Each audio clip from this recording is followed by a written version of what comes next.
Starry-eyed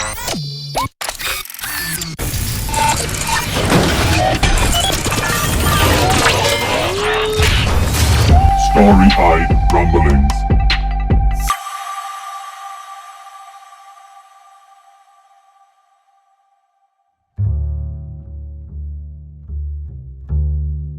In a sudden burst of energy, I rush not towards the door, but to the far left of the door.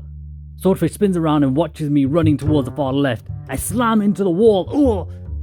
Swordfish now wears a completely flabbergasted expression across her face as she says, "Lightner, what are you doing?"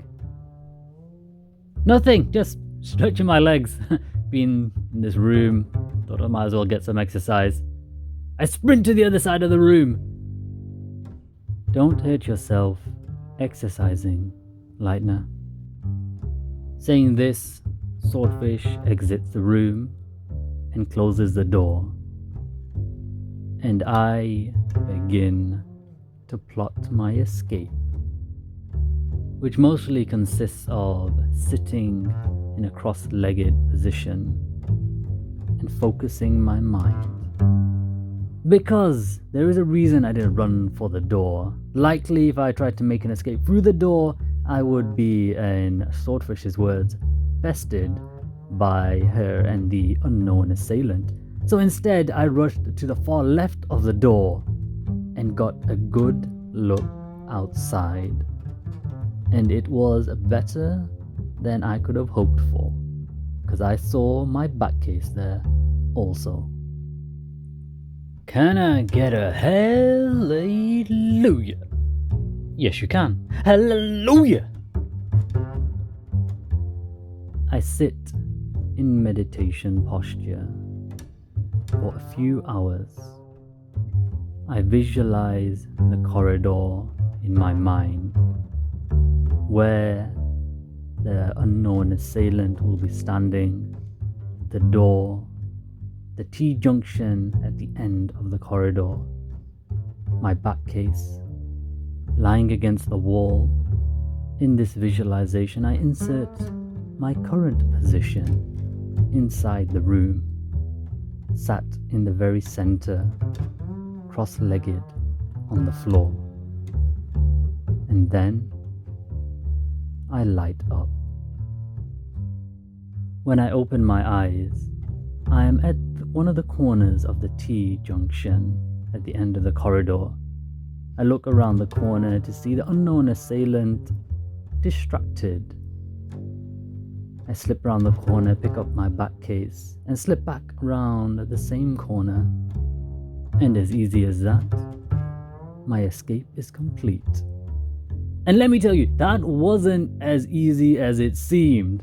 That required a lot of intense concentration. To do that to a place where I couldn't see was real hard.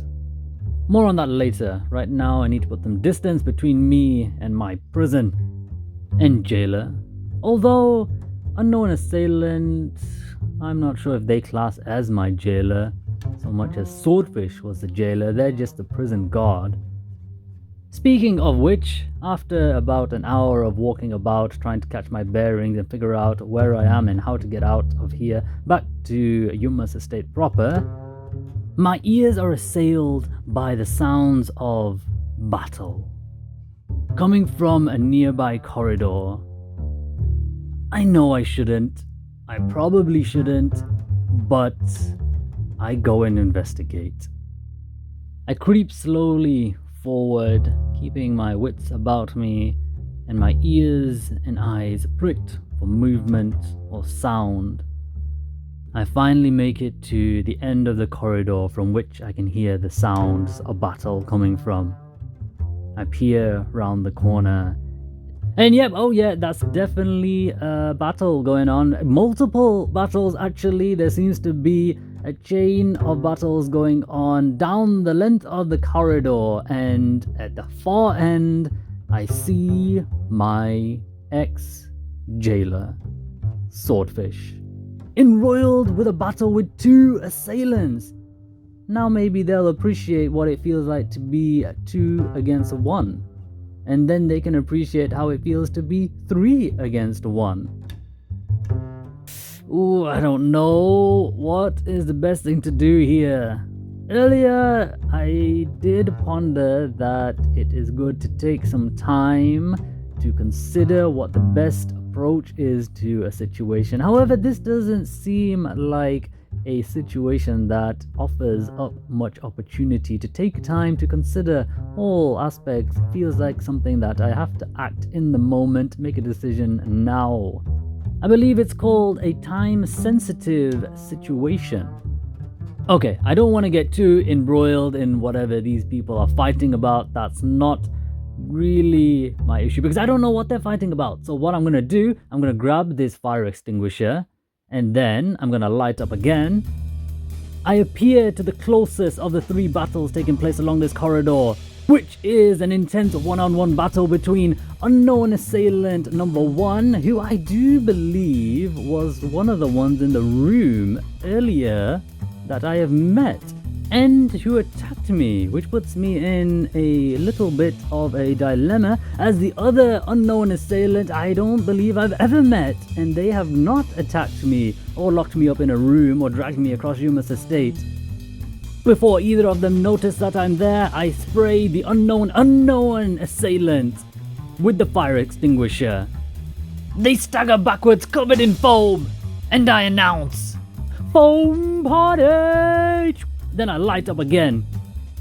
I appear midway through the corridor where the second battle is taking place. Again, a one-on-one intense battle. And once again, one of the unknown assailants, I kinda remember. The other one, I have no clue, but I'm pretty hyped right now. So I spray them both and scream, "Violence is not the way!" Although I don't know if spraying a fire extinguisher at people counts as violence. Either way, I light up a 3rd time. This time I appear at the end of the corridor where Swordfish is in a battle with 2 assailants. I can see down the corridor that the other 2 assailants that I have previously met are dispersing, fleeing to safety, no doubt. I turn my attention to the 2 assailants assailing Swordfish, and I unleash the fire extinguisher to quench the flames of violence within them. Rock on! The foam party rages on as the 2 assailants are engulfed in foam. I turn to Swordfish. "Follow me." I see a moment's hesitation flicker in her eyes before she nods and follows as I sprint down one of the corridors away from the fight.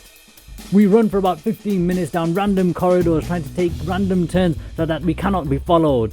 And I am not gonna lie, I have no idea where I'm going.